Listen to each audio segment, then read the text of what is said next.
Hola, hola a todos, bienvenidos. Estamos esta noche reunidas aquí con fotógrafo José Cabezas. Estoy yo, Alexandra Liton Regalado, Efraín Caravantes y Lucía de Sola. Y entre nosotros componemos The Salvadoran Cultural Institute, la Casa de Cultura El Salvador. Somos una organización sin fines de lucro compuesta totalmente por voluntarios y nuestra misión es educar, celebrar y promover las artes, la cultura y los logros del Salvador y de los salvadoreños en la diáspora. Entonces, esta noche, bienvenido, José. ¿Quieres saludar aquí antes de que empiece a leer tu bio y que les cuente que soy fan tuyo ya desde muchos, muchos años? Muchas gracias y saludos a todos los que están escuchando. Ok. José Cabezas es un fotógrafo salvadoreño estadounidense radicado en El Salvador. Desde 2014 trabaja como fotógrafo contratado por la agencia Thomson Reuters con sede en San Salvador.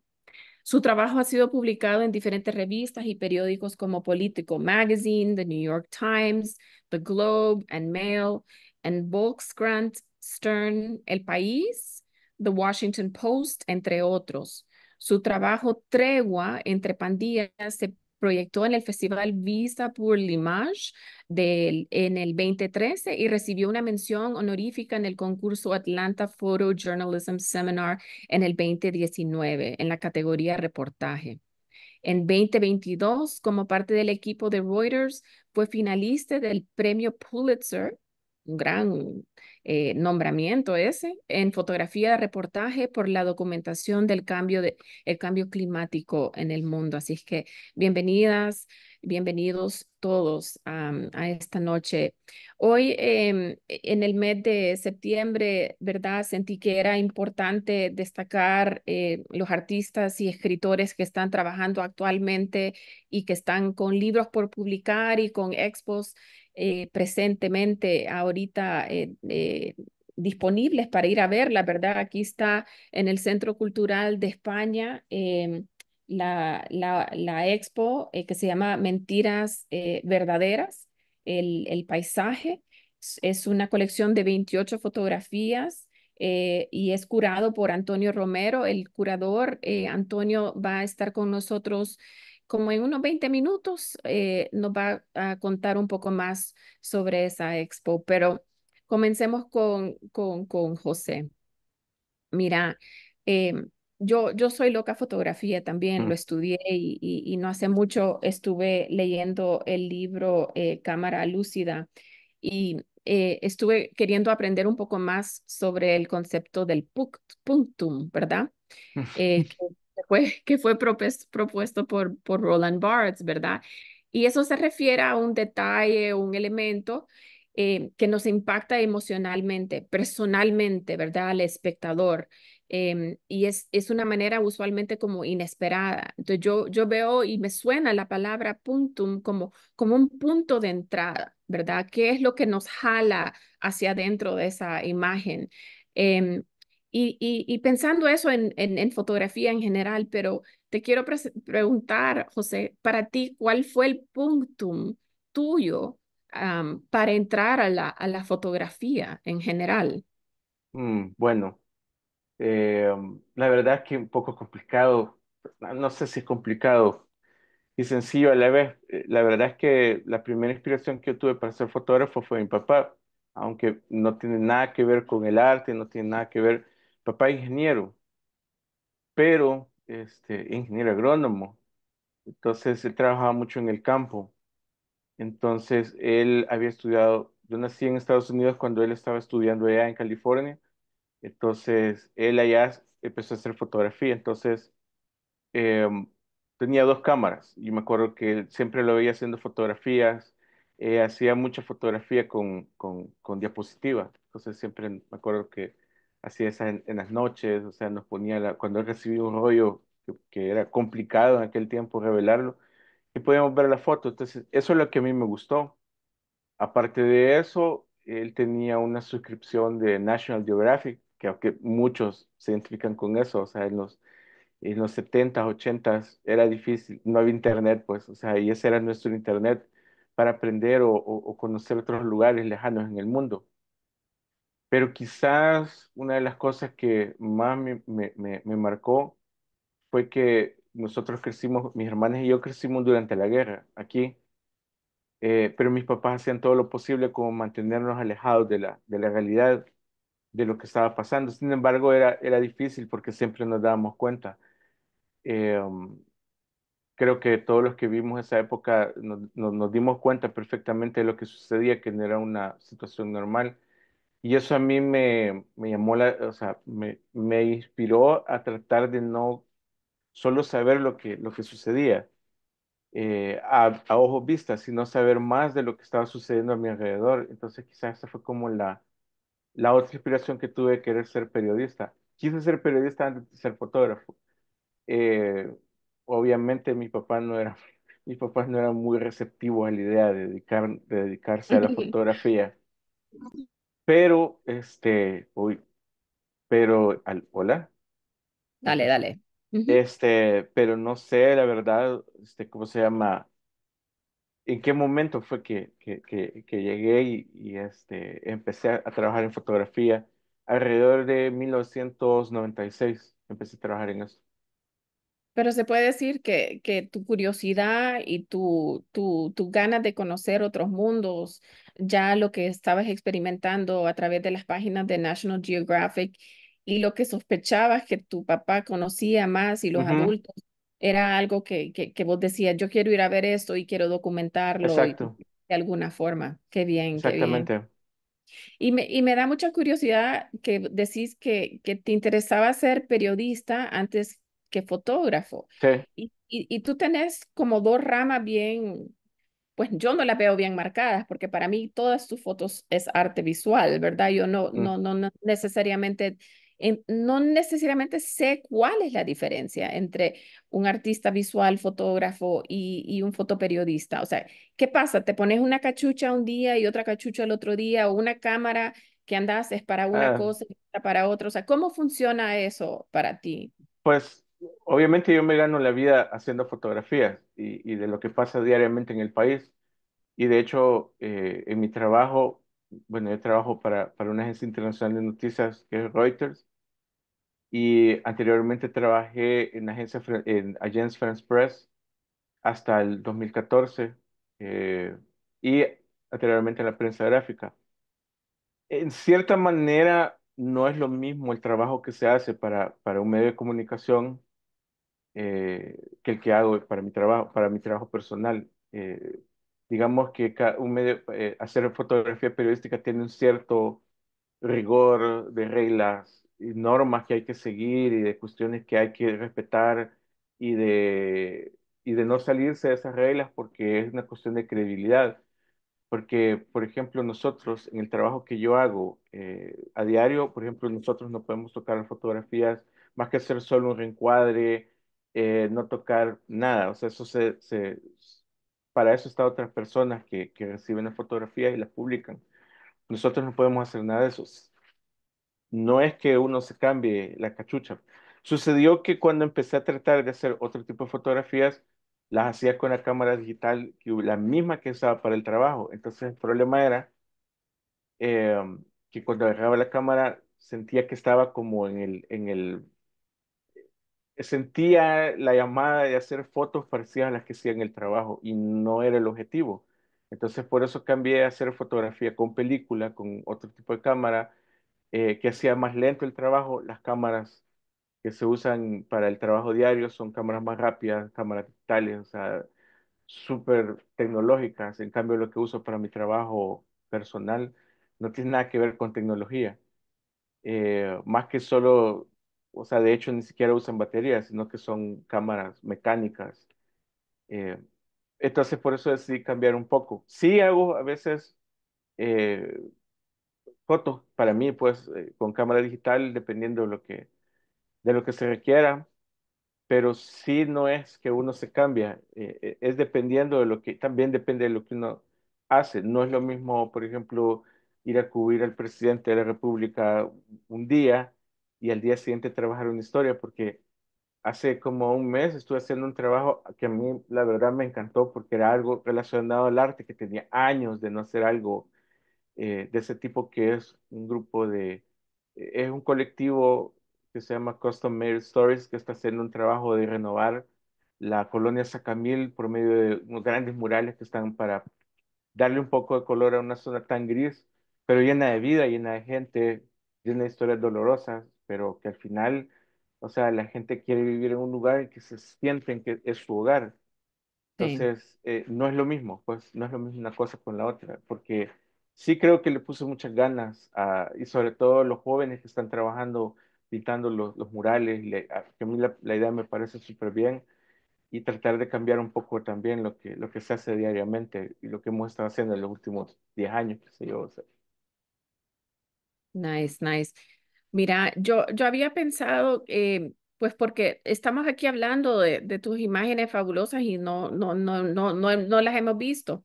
Y había pensado pasar primero las imágenes de tu proyecto del circo, pero como aquí tenemos a Antonio Romero con nosotros, que es Ujú. el curador de tu expo, eh, te parece, Antonio, si te presentas, si podemos saludarte y luego paso un par de fotos de la expo mientras nos explicas un poco sobre el proceso de la selección y cuál fue la visión que trabajaron juntos en el momento de formular, ¿verdad? Cómo iba a ser esta expo. ¿Estás por ahí, Antonio? Sí, vea. Hola, hola, ¿me escuchan? Hoy sí, sí, sí, te escuchamos. Qué bueno. Bueno, Bueno, pues, espérame, les presento a Antonio Romero, artista y diseñador, licenciado en artes plásticas con especialidad en pintura. Actualmente es fellow de la primera edición de Yes Artists Academy. También trabaja en el Centro Cultural de España y, súper importante, tiene una expo individual en el Museo Marte, aquí en El Salvador, que la pueden ir a ver. Se llama Tropicalia y está expuesta hasta el 2025 abril. Hola. hola Alexia Alexandra, perdón, y muchísimas gracias por la presentación. Me alegro un montón de poder estar compartiendo con ustedes.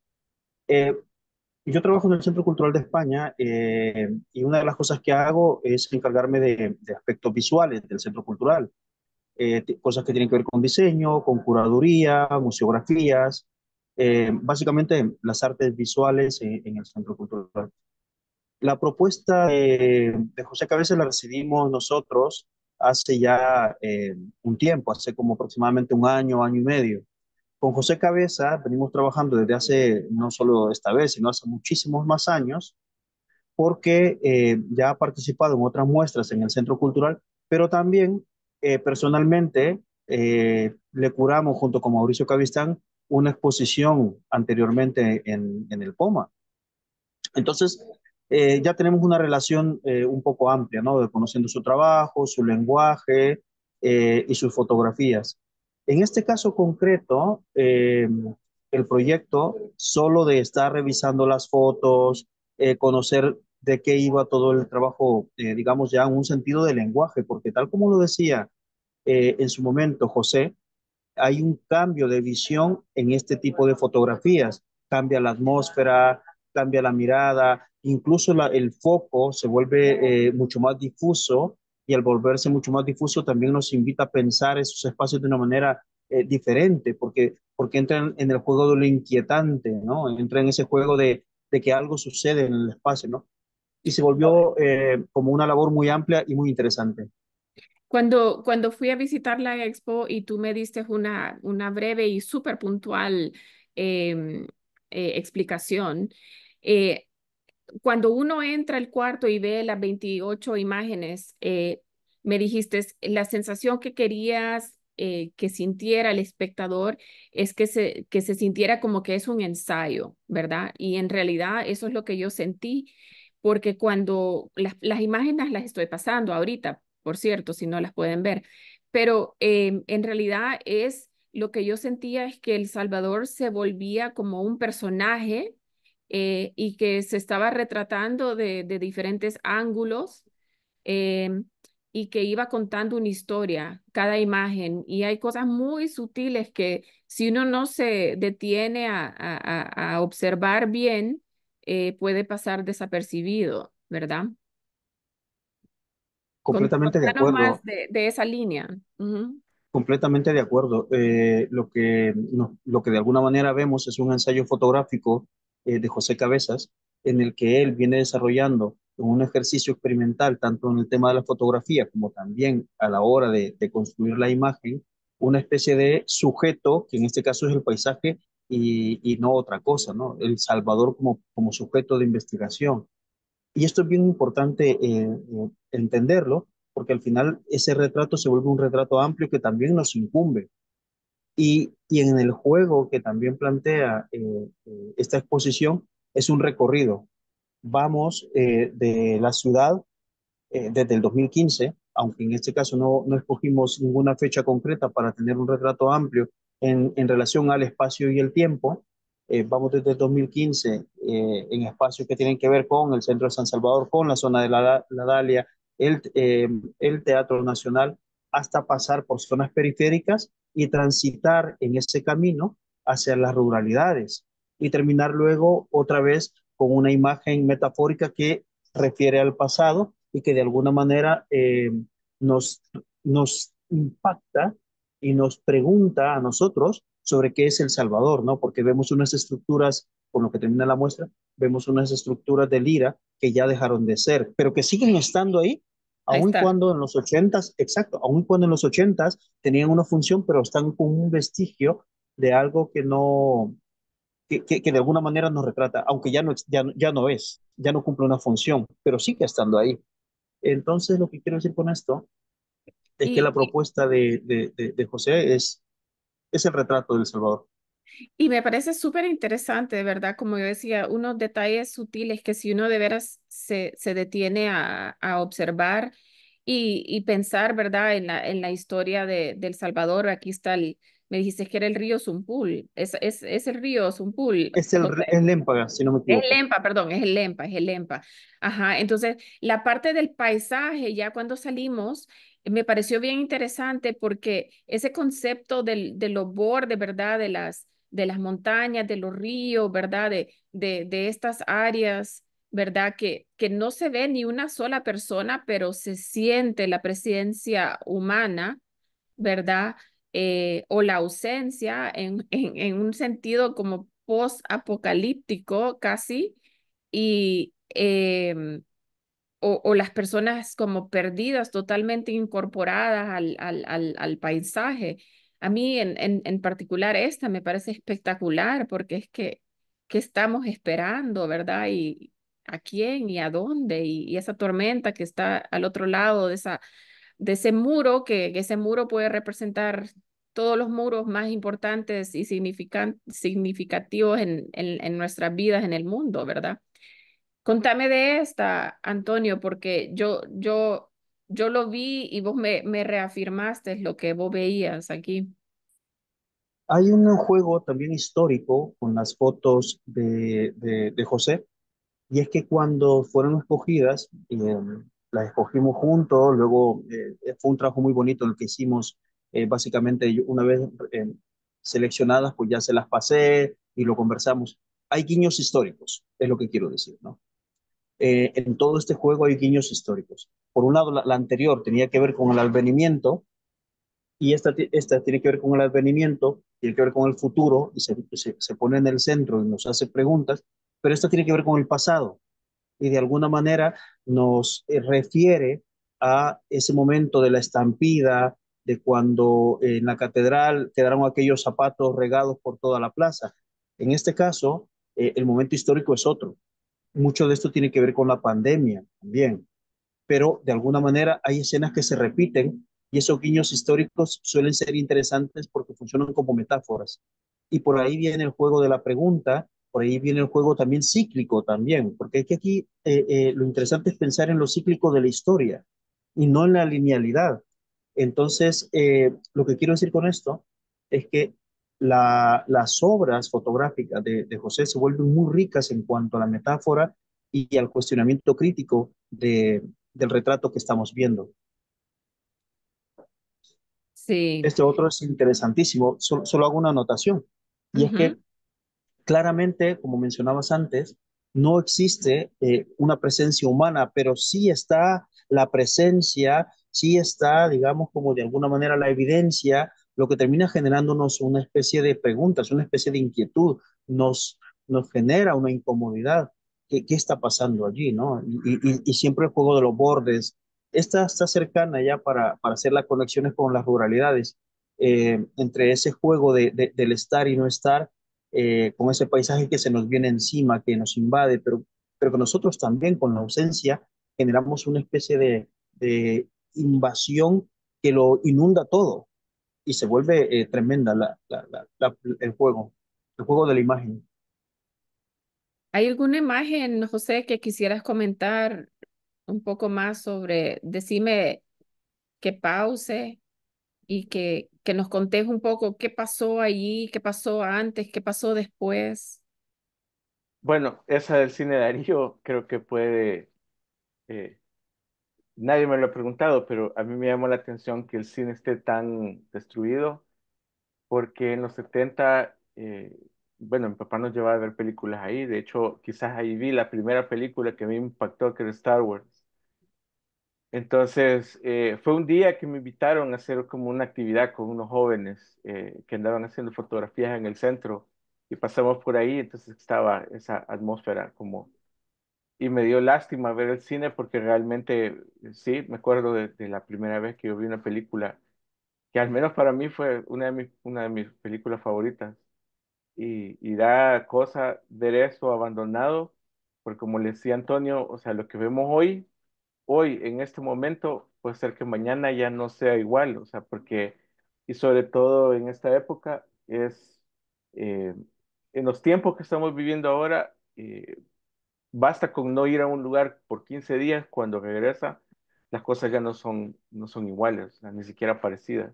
A veces han desaparecido, hay cosas que se han agregado, y esta, por ejemplo, esta esquina pareciera que está abandonada, pero no creo que vaya a pasar así mucho tiempo. Sí, increíble lo que decía Antonio, Ujú. ¿verdad? Eso de que, pues sí, aquí no hay película, no hay nada anunciado, aunque No. todos los pósters y todas las palabras que están abajo, solo Ujú, ese pequeño arbolito que está saliendo de ahí de la ujú. izquierda está haciendo su pronunciamiento ahí, ¿verdad? Sí, Sí. Bueno, esa es de las pocas playas, al menos cerca de San Salvador, es de las pocas playas que quedan vírgenes. Y le explicaba a Antonio que esa es como la vegetación original del Salvador, al menos así era la costa, se supone. Porque me acuerdo del profesor, teníamos un profesor de biología en el colegio que era muy entusiasta en eso y nos explicaba mucho, y me acuerdo de muchas de esas lecciones y me acordé de eso, que es la playa Taquío, algunos dicen Taquío, otros la llaman de otro nombre. Y recuerdo haber ido alguna vez que ni siquiera había carretera para entrar, de repente encontramos carretera y de repente encontramos restaurante, y eso es de lo poco que queda, así como digamos, virgen. No virgen, obviamente porque hay personas ahí, pero sí por lo menos en el estado natural, por decirlo de alguna manera. sí, y bien bonito también la museografía, porque las primeras series de fotos son todas cuadradas, Mm, ¿verdad? Se siente como bien apretado el enfoque, ¿verdad? Como estar dentro de una ciudad y ya cuando se pasa a la parte ya del campo, son pues todas son panorámicas, ¿verdad? mm, Y es una sensación como más espaciosa, ¿verdad?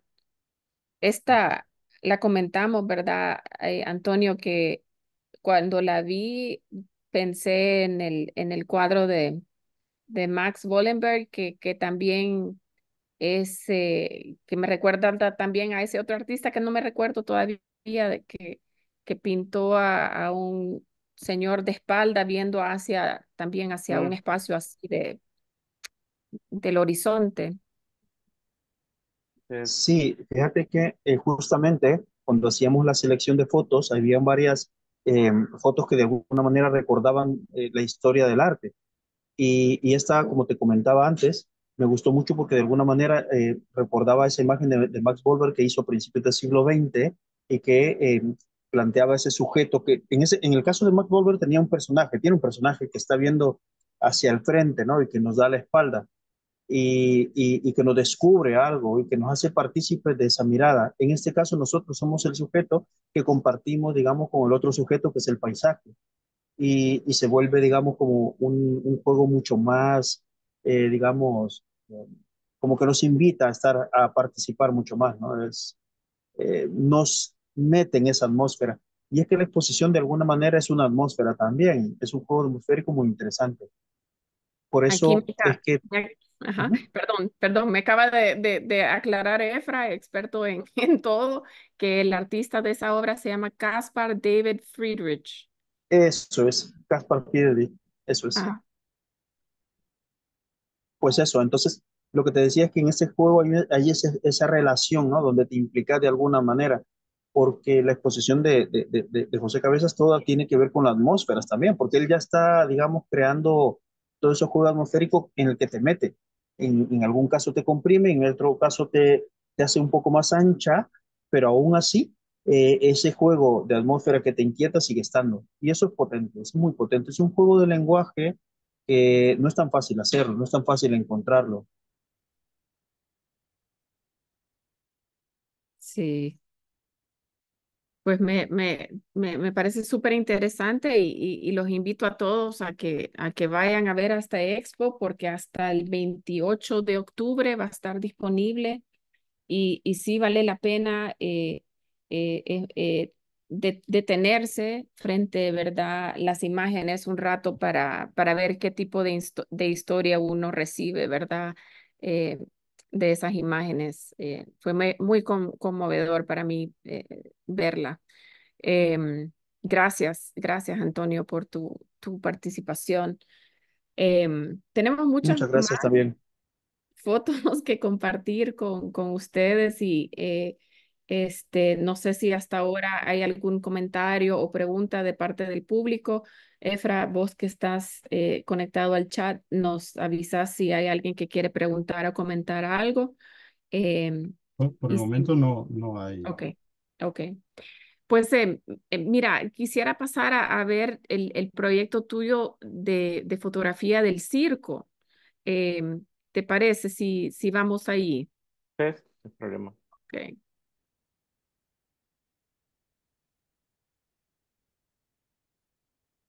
ahorita.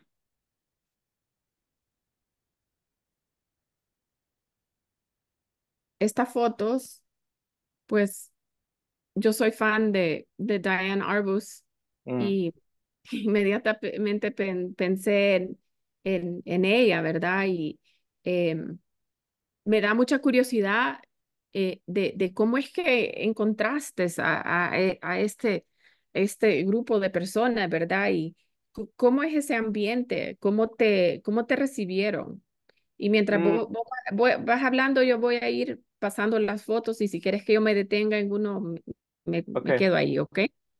Esto fue el año 2013 que, digamos, ya habían pasado muchas cosas, digamos, muchas coberturas un poco difíciles y no fueron coberturas que duraron como meses, sino que años. Entonces, estaba más metido en querer hacer algunas historias, digamos, de vida diaria. Nosotros le hicimos como reportajes de vida diaria. Entonces, yo me acuerdo que siempre las fiestas de agosto, esto es allá en el predio de Don Rúa, cuando el campo de la feria estaba ahí, me acuerdo que veía que desde mucho antes, digamos, las fiestas a mediados de julio empezaban a llegar, la gente de los circos y todo eso a instalarse para las fiestas. Y para mí era emocionante ver que era como de las pocas ocasiones donde se juntan tantos circos, porque son diferentes familias las que llegan ahí, se juntan y hacen como vida, es como un pequeño pueblo en el momento. Entonces fui, o sea, hablé con algunos de ellos y creo que lo básico, dentro de todo, es ser directo y decirles la verdad, miren, o sea, quería hacer un reportaje sobre su vida, al menos en lo que están aquí ustedes durante las fiestas de agosto. Y pues nada, o sea, yo llegaba en la mañana o en la tarde o pasaba ahí el día, entonces era acompañarlos en su vida diaria. Al principio me veían un poco raros porque, por ejemplo, ver escenas cuando están bañando y todo eso, para ellos era una cuestión como, ¿y para qué me quería hacer fotos mientras me estoy bañando? Y es lo que pasa porque la gente siente que lo que hace es muy normal, o sea, sin embargo, no entienden que para uno, digamos, no extraordinario, pero sí tiene alguna, llama un poco la atención eso. Cuando uno trabaja esta historia es como uno debe estar con la mente abierta, como tratar de aprender, no es uno puede ser un gran fotógrafo en el sentido de manejar un montón de cuestiones técnicas y tener el mejor equipo, pero si uno no tiene empatía con la gente y no tiene el deseo de aprender de la gente, de que la gente le enseña a uno de su vida, de qué es lo que hacen, entonces ahí es cuando empieza a poder trabajar. Y lo otro es que mucha gente cree que uno llega ahí y empieza a hacer las fotos con la cámara y la gente, y no, o sea, quiero que pasa uno más tiempo hablando con la gente o viendo qué es lo que hacen y tratando de ganarse la confianza de ellos para después empezar a hacer fotos.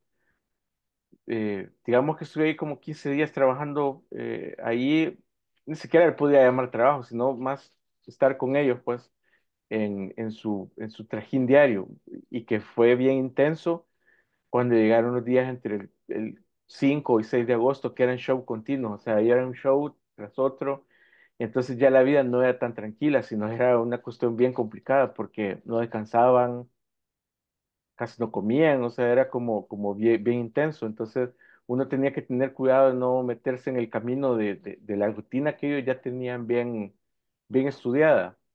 Hay situaciones ahí complicadas, muchos menores de edad trabajando, muchas personas en situaciones, digamos, que no todo el mundo va a entender, pero creo que eh, es el deber ser profesional de cómo uno enfoca la historia.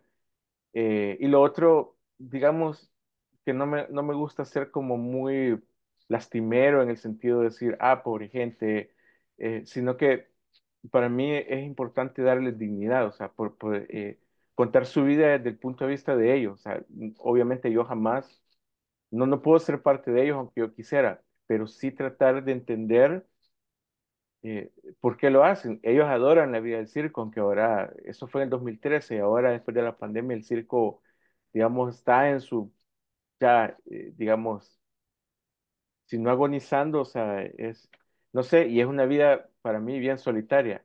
Él era, en esta foto en particular, por ejemplo, él se llama, su nombre artístico es Globito, y entiendo yo, y por lo que él mismo me dijo y otros me dijeron, él fue como el primer payaso en El Salvador, aparte de uno que fue muy famoso, que fue Chocolate, que era bien famoso, entonces él todavía, ya estaba retirado, tenía como 80 años, y siempre iba al campo de la feria, andaba haciendo globoflexia, como para recordar sus días de gloria del circo. Y era bien interesante porque casi todos van ahí, por ejemplo, cuando trabajaba en el periódico, de mostrar un poco de ilustrar alegría y fiesta y todo lo demás, pero yo estaba buscando no lo contrario, sino que para ellos eso es su vida, digamos, normal, o sea, ese es el día a día para ellos. No es como una cosa extraordinaria como cuando uno va al campo de la feria a divertirse. Y eso, o sea, para mí, digamos, fue como un primer ejercicio de querer hacer algo documental. En ese tiempo, esto lo hice en digital, o sea, era como con el mismo cámara y lentes que usaba para el trabajo. Entonces, no sé si hay alguna diferencia en lo que visualmente se puede percibir, pues. Curioso también cómo es que decidís que vas a tomar foto o proyectarlas en color o en blanco y negro, ¿verdad? Sería una cosa muy diferente, siento yo, estas fotos, esta en particular, ¿verdad? En blanco y negro. Em, y otra cosa que te quería preguntar o comentar o reconocer lo que acabas de decir, ¿verdad? Tu meta o tu idea, ¿verdad? De fotografiar la gente siempre con dignidad. A mí en lo personal, el circo siempre me ha parecido como un lugar un poco triste, un poco como ay, no, no sé, me imagino que son vidas difíciles, son vidas cansadas, ¿verdad?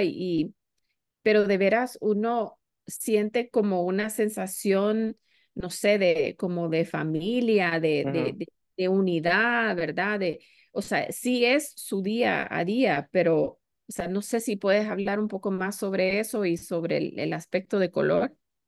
Sí, la verdad que es una vida súper dura, o sea, no es, no poder tener un domicilio, no poder estar fijo en un lugar, pero esa es la vida que ellos escogieron porque les gusta el movimiento, o sea, es lo mismo, o sea, uno elige, digamos, la vida que más le satisface.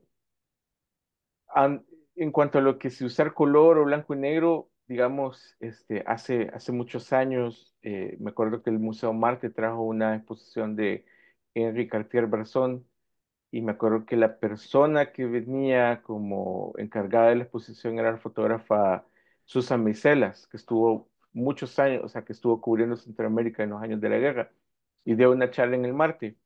Y me acuerdo que me atreví a preguntarle, obviamente uno tiene mucha pena con personas como ella, pues una fotógrafa muy famosa, le pregunté porque había visto su libro de la guerra en Nicaragua y había visto el trabajo de ella de la guerra de El Salvador. Y la diferencia era que la guerra de Nicaragua todo era en color y la guerra en El Salvador era en blanco y negro.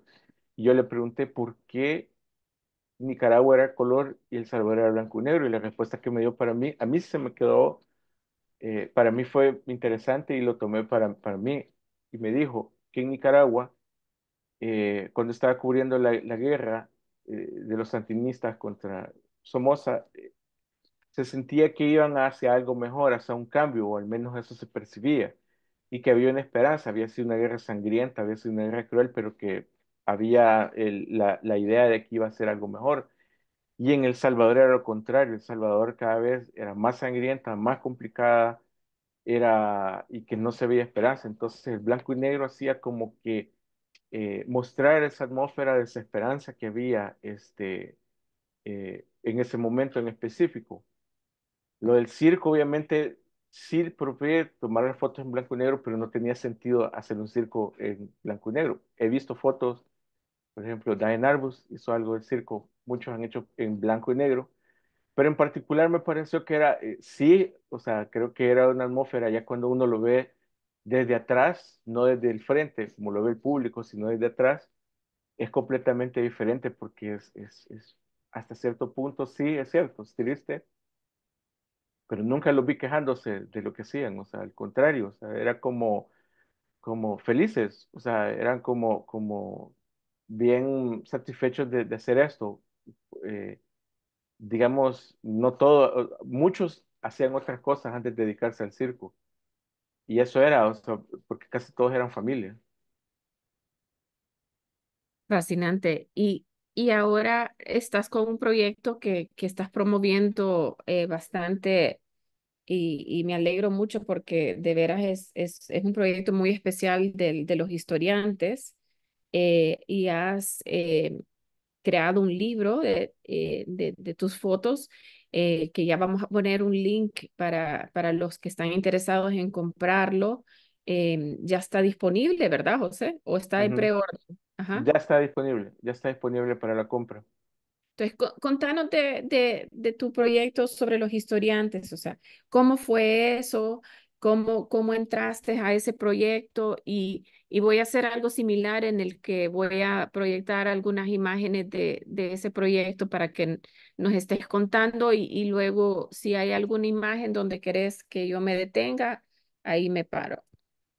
Bueno, es difícil, a veces es difícil pensar cuándo uno comienza un proyecto, porque, digamos, desde el punto de vista en el que yo aprendí a hacer fotografía, que fue ser fotoperiodista, digamos, estos temas son como, no tienen el valor que deberíamos de darle, porque piensan que son fotos como bonitas, fotos como soft, que le decimos nosotros, no es fotoperiodismo duro, que se hace siempre.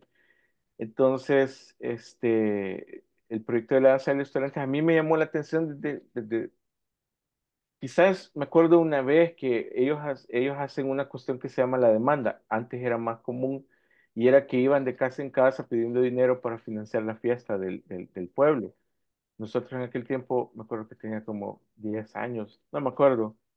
Nosotros vivíamos en Santa Tecla y me acuerdo que llegó un grupo de estudiantes con un santo y que andaban pidiendo de casa en casa. Entonces, cuando uno les daba, me acuerdo que les di algo del dinero que me daba mi abuela, entonces le hacían un baile. Entonces, fue como raro.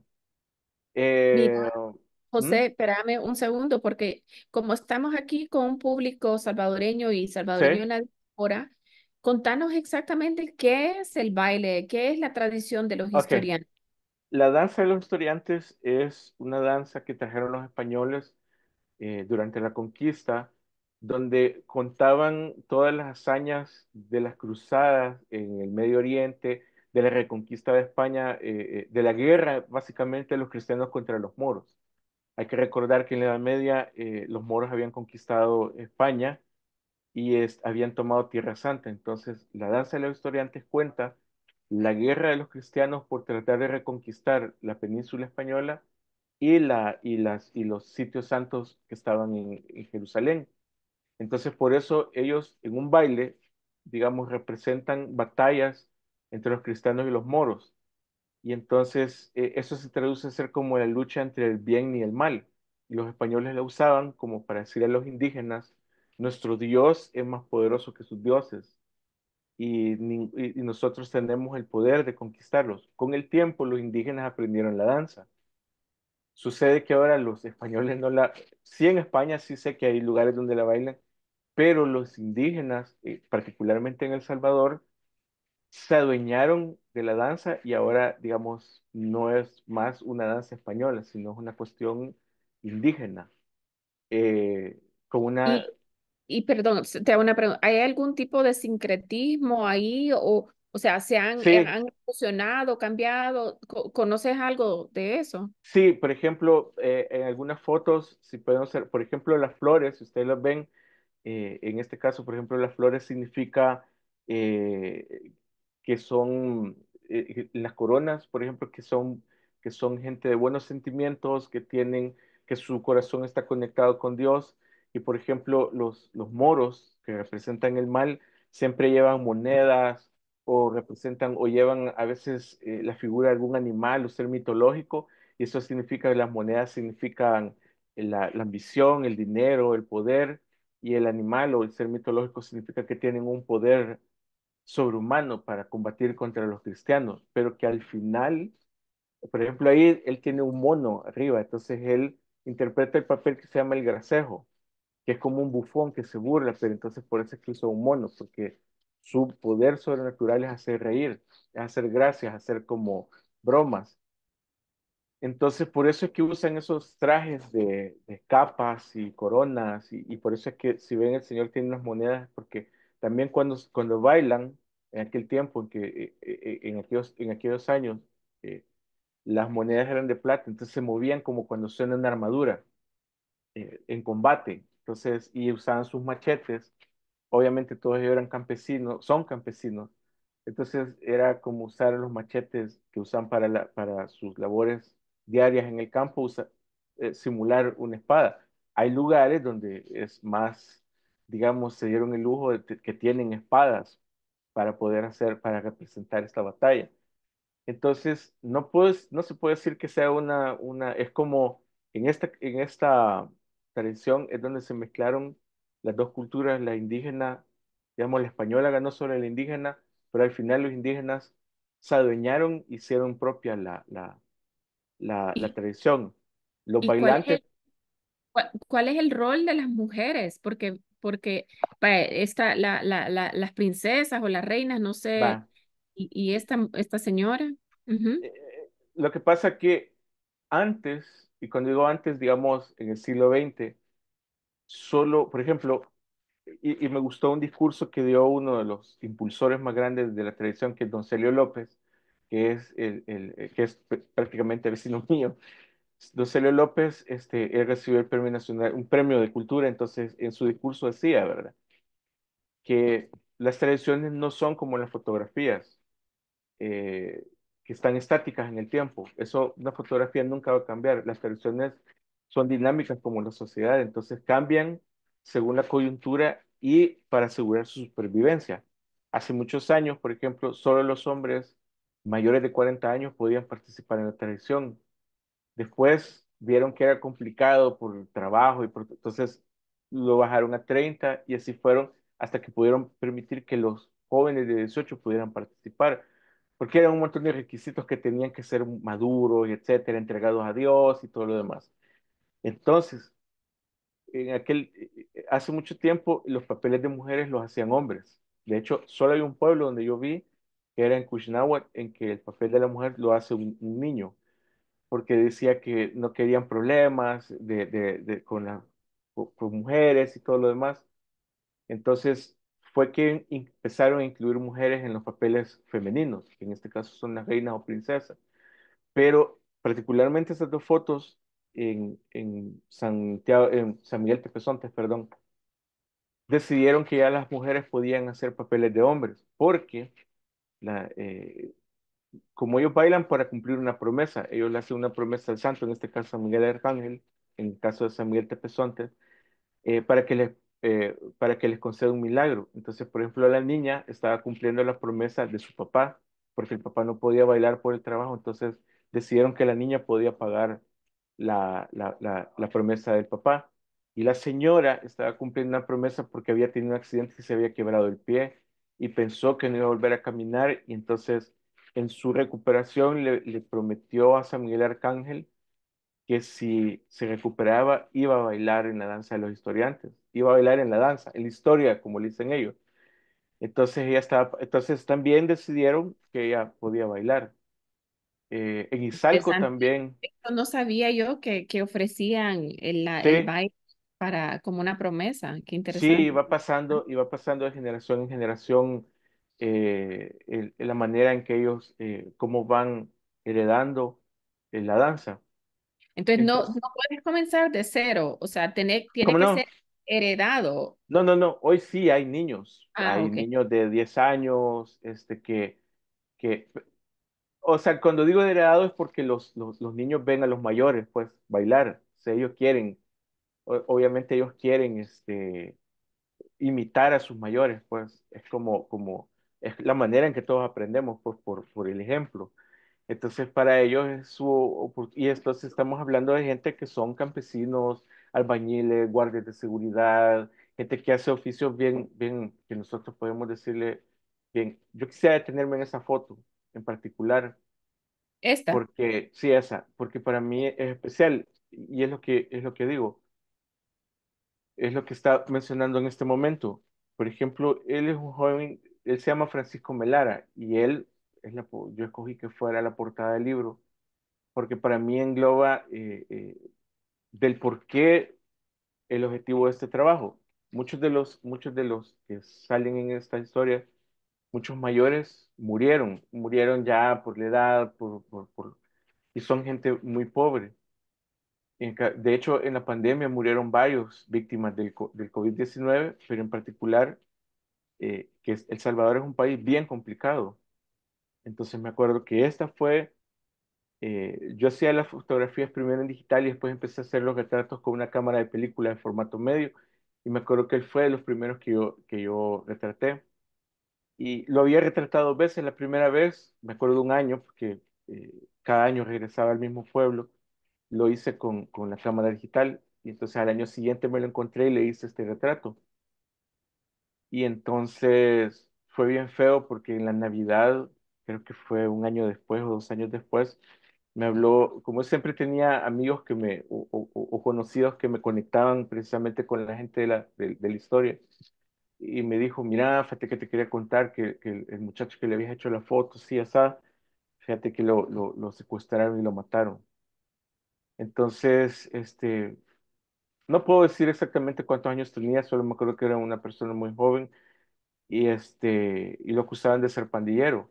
O sea, a mí personalmente no me consta que él haya sido pandillero, no, o sea, a mí no me interesaba eso, me interesaba que él estaba interpretando a un guerrero cristiano, porque si se fijan, obviamente está en blanco y negro, él llevaba una bandera de España, creo que era, o que eran dos colores rojos, y y el traje era de un guerrero cristiano. Entonces, este, a mí me dio, no, no lástima, no es, me dolió mucho porque lo que me capturó precisamente es el rostro, o sea, de una persona tan joven haciendo una danza tan antigua, porque todos ellos lo hacían, esto en Apastepeque, todos lo hacían porque se sienten orgullosos de poder ponerle cara a su pueblo, de que su pueblo se distinguiera por algo bueno, por algo que ellos consideraban que era lo mejor que podían ofrecer al pueblo. Y Mira, ujú, una pregunta aquí. ¿Qué dice la gente cuando se ve retratada en tus fotos? O sea, porque me imagino que, bueno, pues sí, tu carácter tiene mucho que ver con la manera en que la ujú. gente se siente cómoda contigo y que vos estés platicando con ellos, ¿verdad? Pero ¿qué dicen al verse en tus fotos?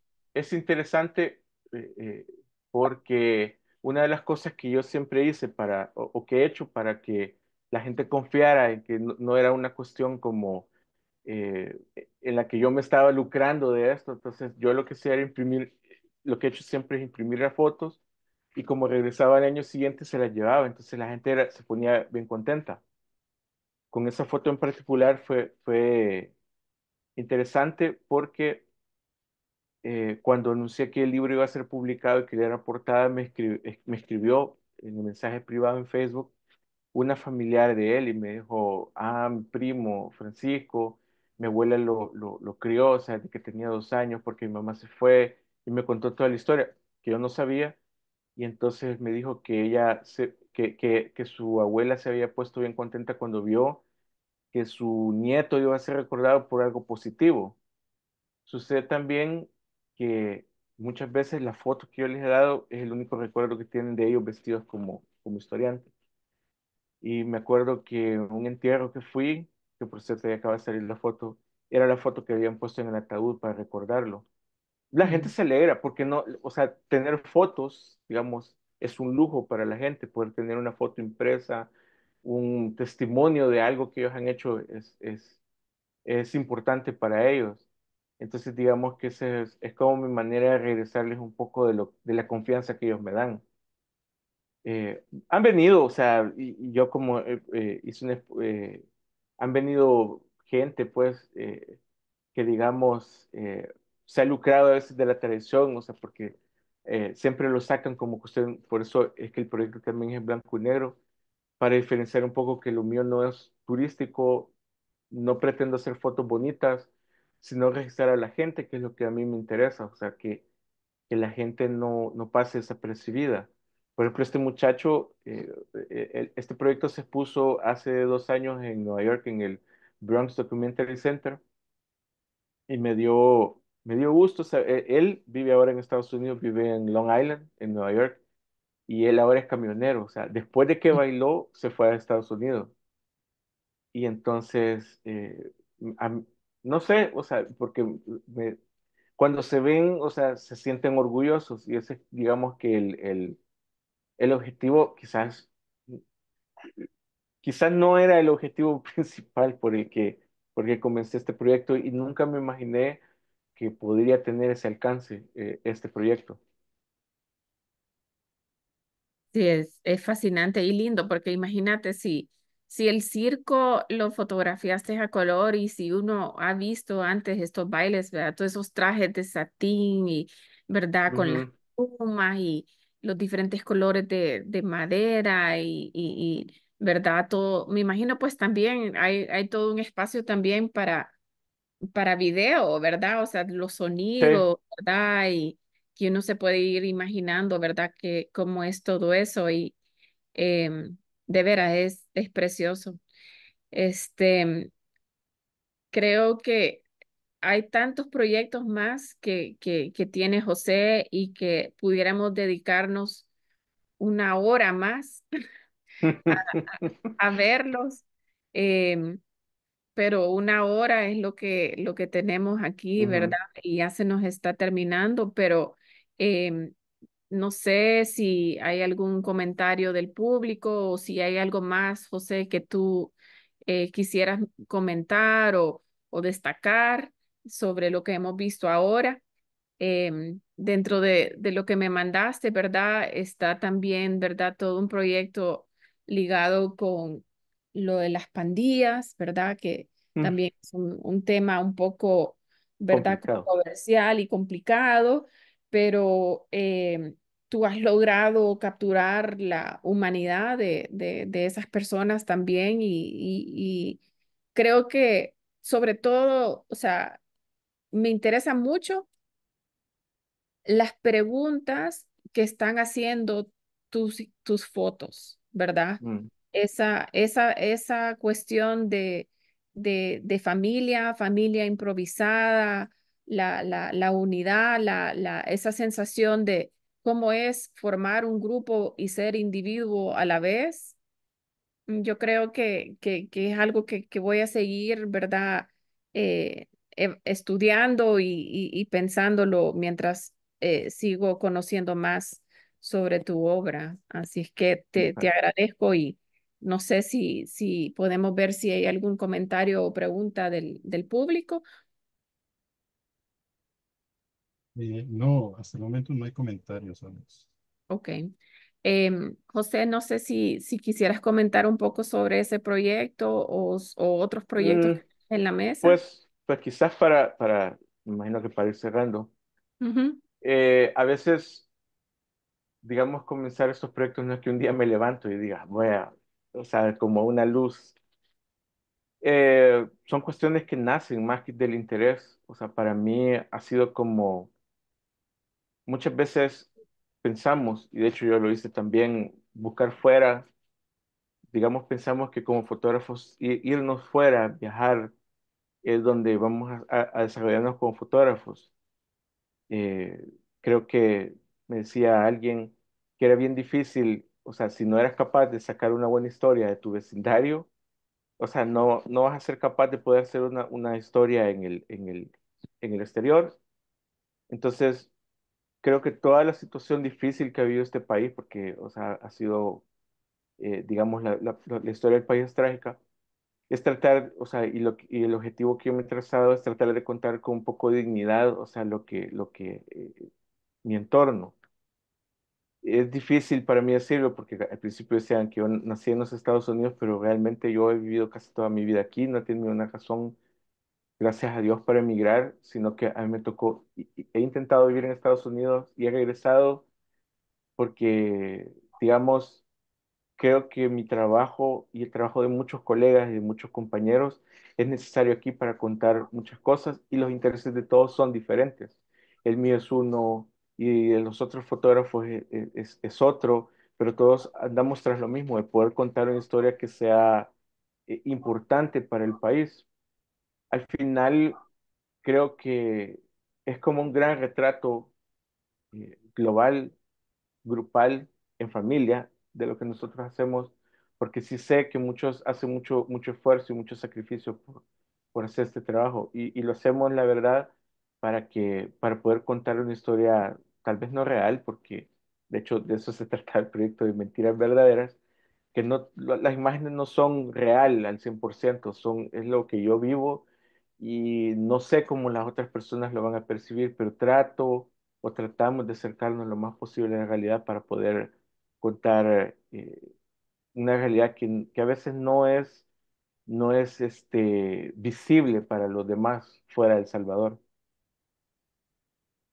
Sí, es un gran talento, de veras, estar ahí en el momento ideal y tener la cámara en mano y saber cuándo apretar ese botón. Mm, Y dentro de todo eso también escoger la imagen, ¿verdad? Correcta o idónea, ¿verdad? Que representa para ti esa verdad. Y sí, a mí siempre me ha interesado eso de que por qué en El Salvador la fotografía no se le ha dado el valor artístico que merece, ¿verdad? Yo no sé si es que hay como una percepción de que, si eso es una máquina haciendo el arte, o sea, tú casi que estuviste ahí y por suerte tocaste el botón, mm, ¿verdad?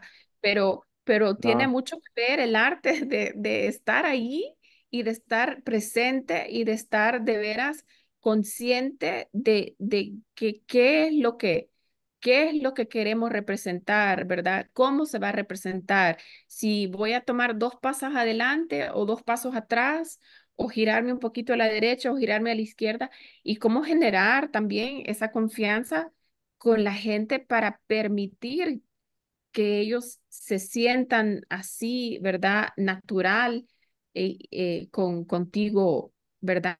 Frente a ellos con una cámara en mano, ¿verdad? Porque eso puede causarle nervios a cualquier persona. Creo Entonces, yo yo sí creo considero que que, es un gran arte. yo creo que lo más importante de todo esto es eso. Creo que lo que uno debe entender es que si no hay empatía, y es lo que yo le digo a las personas que al menos se han acercado y aprendido, y es que si no tenemos empatía con la gente, no podemos tener fotos. Si no tenemos confianza, no tenemos nada. Que la gente nos deje entrar en sus vidas, creo que es un privilegio. No es obligación de las personas dejarnos entrar en sus vidas. Es un privilegio que nosotros nos ganamos, en tanto le demos confianza a la gente de que no vamos a hacer un uso indebido de las imágenes que estamos haciendo. Sobre todo en momentos como estos, que vivimos momentos bien difíciles en que la confianza de la gente es mínima, y que la gente todavía a veces nos deje poder hacer fotografías, es un privilegio eh, que yo lo aprecio todavía más. Y solo por cegar, porque hay una foto de un historiante, el último que fue a ver que murió, porque lo conocí personalmente, a una persona de mucha edad. Había uno que no nos conocía, y entonces me dijo, sí, son unos buitres, cuando se muere alguien, solo así aparecen. Y no le dije nada, o sea, porque no voy a pelear por algo que no vale la pena. Entonces, el tipo era nuevo en el grupo, pero cuando vio el trabajo me escribió y me dijo, discúlpame, no era mi intención. Los demás me explicaron que hace muchos años habías venido, pero que hoy regresaste solo para estar en el entierro de don Carlos, y etcétera. Y al final creo que eso para mí es más importante que muchas cosas, porque en el currículum dice, gané esto, estuve en esto, y muchas de esas cosas no las hice yo, o sea, no las busqué yo, las hizo otras personas. Así es que eso es todo, o sea, para mí, el premio más grande es la confianza de la gente. Wow. Mira, yo como te dije al inicio, soy fan de tu obra y ahora al conocerte a ti, soy fan de José. Qué filosofía Gracias. más increíble, de veras, qué especial y de veras poder habernos dedicado esta hora para aprender más sobre tu obra y tu filosofía, ¿verdad? Es de veras súper importante, ¿verdad? Porque eso sí nos deja ver tu obra desde otro ángulo, ¿verdad? Súper personal y le da aún así más valor. Me dice Efra que hoy sí hay preguntas, así es que nos vamos a correr unos minutos más. Ok. Demos, pues, a ver, ¿qué hay? Sí, sí, específicamente, Alex, son dos comentarios. Uno es de André Rentería, que dice felicidades a don José. Luego dice Rosana Rojas de Boscaino. Muchos saludos y felicidades por tan importante registro de imágenes de la historia de moros y cristianos. Excelente legado para la historia de Salvador. Y la tercera persona es Cheyo Quintanilla, que comenta, hola, como diseñador industrial he tenido un par de exhibiciones en el país y fuera del país, pero me gustaría saber cómo fue ese primer salto de exhibir tu obra en fotos. Me gusta la foto, pero nunca me he sentido fotógrafo y tampoco artista, pero siento que es un medio para expresar cosas del país, del día a día e interacciones en el espacio físico. Gracias. Gracias. Bueno, don Andrés Rentería es mi colega de texto de Reuters, persona con la que hemos convivido. Hemos andado en muchas aventuras juntos, de trabajo. Eh, pues nada, y gracias por el comentario de la historia de los moros y cristianos. Y la verdad es que quizás el último comentario vale la pena decir que yo no me siento artista para nada, fotógrafo tal vez, pero nunca pensé que mi obra podía ser eso, obra, pues, obra artística. Para mí, digamos, fue un cambio de mindset o de mente de poder hacer otras cosas. Era, digamos, bastante ortodoxo pensar que lo mío era el fotoperiodismo duro y puro y después, en- tal vez empecé a ver de que lo que podía hacer era, con mi trabajo era algo más profundo y exhibir en una sala, un museo fue como pues no sé, es tener otro alcance. Obviamente, mi trabajo me permite que mucha gente alrededor del mundo vea mis fotos en periódicos o revistas, pero ya ponerlo en una galería, que la gente lo vea impreso a otro tamaño, en otro ambiente, en crear una atmósfera, creo que para eso se necesita otro juego de ojos. En este caso, Antonio o Mauricio, que fueron los curadores de las dos exposiciones que he tenido de los historiantes y la de paisajes. Igual en el Bronx Documentary Center hay otra gente que lleva el trabajo a otro nivel. Creo que es nada más tener la mente abierta. A veces quizás el peor juez de su propio trabajo es uno mismo.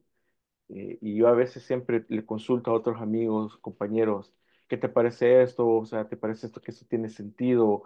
Eh, Porque a veces uno mismo sabotea el trabajo que uno hace. Y creo que es importante siempre tener una segunda opinión, a veces una tercera, y sobre todo si son ojos especializados que pueden ver esto. A veces la gente le da pena porque va a tener un feedback negativo que le diga, no, esto no sirve, etcétera. Tenía un gran amigo, Cristian Poveda, que todos conocen la historia y los que no lo conocen, pues pueden buscar en internet, pero él decía, esto no sirve, en palabras más duras. Esto es una basura, pero siempre decía uno, pero lo puedes mejorar así, lo puedes hacer así. El proyecto de los, el proyecto de los moros y cristianos existe por él, porque él me dijo, este trabajo está bien, pero tenés que llevarlo a otro nivel y tenés que trabajarlo de otra manera. Hasta que un día me amenazó y me dijo, si no lo haces vos, te voy a robar el tema y lo voy a hacer yo. Pero creo que ese empujón, o sea, a veces las palmadas en la espalda no son las que lo hacen mejorar a uno. A veces el feedback sincero, decir, eso está mal, pero lo puedes mejorar, esto lo puedes cambiar. Y eso es lo que creo que es importante. Súper, súper.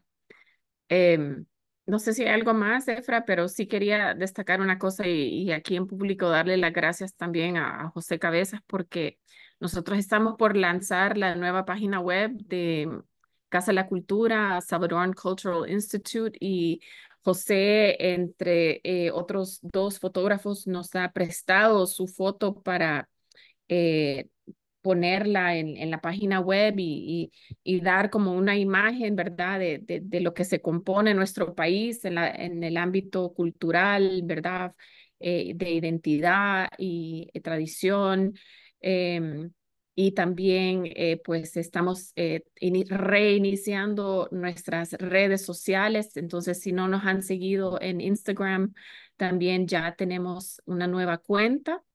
em, y en este mes vamos a estar presentando semanalmente diferentes proyectos. La semana entrante, el miércoles 25 a las 6 p.m., vamos a presentar la obra de Rubén Reyes, que es un escritor salvi, que ha escrito una colección de cuentos cortos y posteriormente una poeta que se llama Ana María Rivas, también, pero a las 6:30, el 2 de octubre, que va a presentar su nuevo poemario.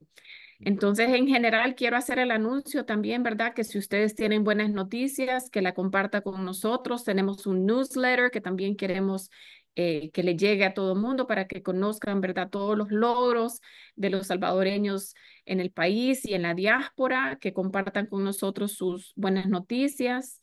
Em, y ya creo que he terminado mis anuncios. Efra, ¿hay algo más? ¿No? Ok.